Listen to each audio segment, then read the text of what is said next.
and support you've gotten for the All album. It is hands down the best album I've heard from you guys since The Shining. Yes, sir. And that's not to dispute or say that the quality of your work in between wasn't great. You know what I'm saying? You've had some amazing songs like Back Trump, you know what I'm saying? Bucktown USA, the list goes on and on. But the circle, the 360, amazing. Props to the Soul Council, Ninth Wonder. Yes. They did an amazing job. Salute. So, we haven't spoken to you about the music in a while. Talk a little bit about the process with that album, working with the Soul Council, and what was it about that dynamic, that energy, that had you guys recreate this vibe that you had back in 94, 95 with The Shining? Well, Knife is a musical genius. Yes.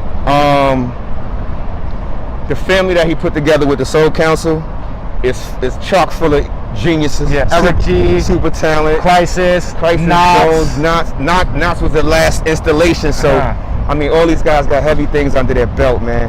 And we came at the right time to get that magic. We've been building with Knife for quite some time. As a lot of you know or may not know, Knife, out of the boot camp clique, Knife was working with Sean Price, and Buckshot first, right? Sean Price was the first one to go down there when they was doing the Justice League thing and all that. So from there we brought us in. That's what we did, the Triple Threat series. Right. With Monkey Bars and all that. Yeah. It was an interesting process because this gentleman, as dope as he is a fan. Right. So absolutely. He's going, yo, I'm studying The Shining, right? He literally wanted to say, yo, I want to name this The Shining too. Wow. That's old, right? old. So it's like that was his mindset from the gate. Me and Tech always try to stay from making the part 2 or something. Yes. Because you're gonna mess something up. You're gonna piss some people off. Yep. But Knife had the set. That was his backbone. So we followed a lot of his lead on some of the things. And there was no egos. There was everybody came to the game with their heart and their minds in it. Him being fans of us being fans of them. It was beautiful. We went out there for 1 week. We recorded 11 joints in 1 week. Amazing. And we was like, wait a minute. I think we got to come back. I don't think we got the diss track. We need this one. We need one of these. So we went right back. The next week, Drew Ha booked the next flight. We went back, stayed down there for another week. Right. And we came out what we had. The first week, of course, we made some joints that obviously didn't make the cut. Right. And I got to salute Knife for that because he is a no-nonsense guy. Right. It's joints that I wanted to go to out. He's like, yo, I'm like, where's the joint with Rockless Monster? He's like, what are you talking about? Oh, damn. Like, you don't get him. Like, if it's not going in the thing, he had his thing set up. Right. He wanted it to sound some way. Much like Pete Rock with Monumental. Right. Pete Rock had a vision for this thing. Right. With all his skits and all that, he knew where he was going to put shit. That's crazy to me. But anyway,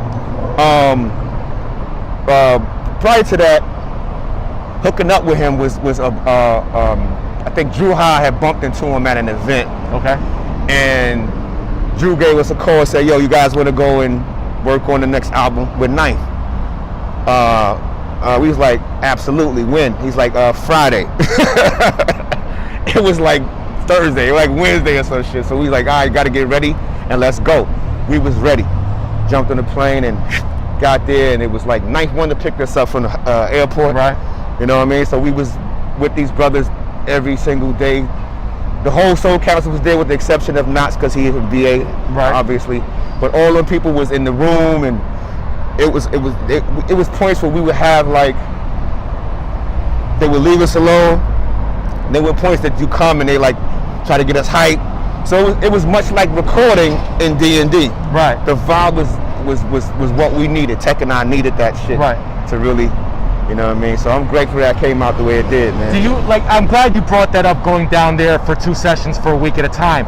Because when you look at music now, the art of the collaboration is via email. You know, electronic correspondence. I'm gonna send you a verse, You send me a verse, we're gonna make a song, and fingers crossed, it becomes some sort of important classic. Right. It's not like back in the days where you would be in the studio, write the verse, play off each other, hear the words, come up with ideas instantaneously. How important was that to go down to the Carolinas, to work with the Soul Council together and be in such an intimate setting to create this project? It was very important. I don't think it would have worked any other way. Right. Honestly. And it just so happens that these guys have a studio set up where we can go there and be comfortable. I mean, it was nice where we could stay there. We had hotel rooms. Right. But it was nice where we could literally, like, yo, if we're gonna do all-nighters, what's the point? Like, we're gonna go hotel, sleep for 2 seconds and come back.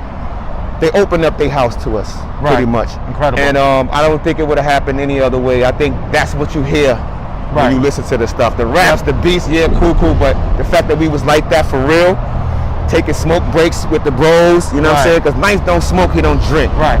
You know, me and Crisis is blowing it down all day. Tech don't smoke.